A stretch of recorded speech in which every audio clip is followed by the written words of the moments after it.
This is a reply to the statement issued by the Presidential Communications Office on the order of Executive Secretary Lucas Bersamin dated November 23, 2024. The Marcos administration's insistence that the President's life is under active threat is ominous. I raise this caution as the President and his sycophants aggressively sell a narrative based entirely on my statement, which is taken out of its logical context.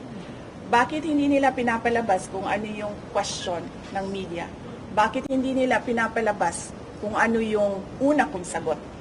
Bakit ang pinapalabas lang nila is the last, 4 words of my entire statement?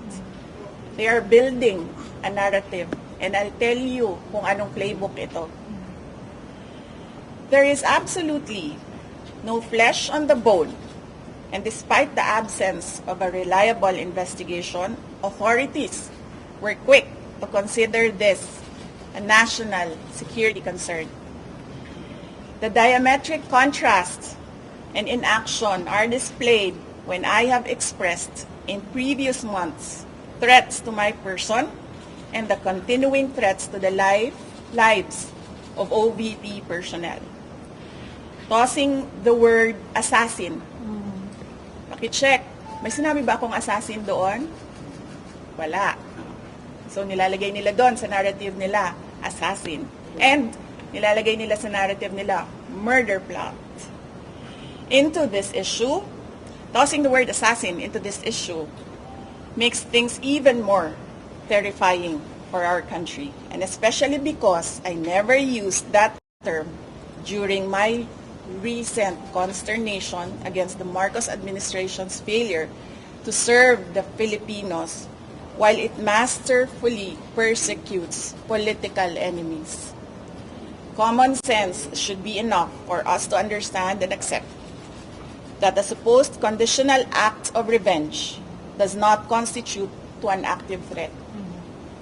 This is a plan without a flesh. Pag pinipilit mo siya na active threat siya, isipin ninyo ang buong mundo na nanonood. Ganito ba ang kapasidad ng mga Pilipino na mag-isip? Diba? Ba't wala silang pakialam dyan? Pero ako, nahihiya ako na ganito ang kapasidad ng mga tao sa administrasyon. I am confident that an honest scrutiny would easily expose this narrative to be a farce, imagined, or nothing at all.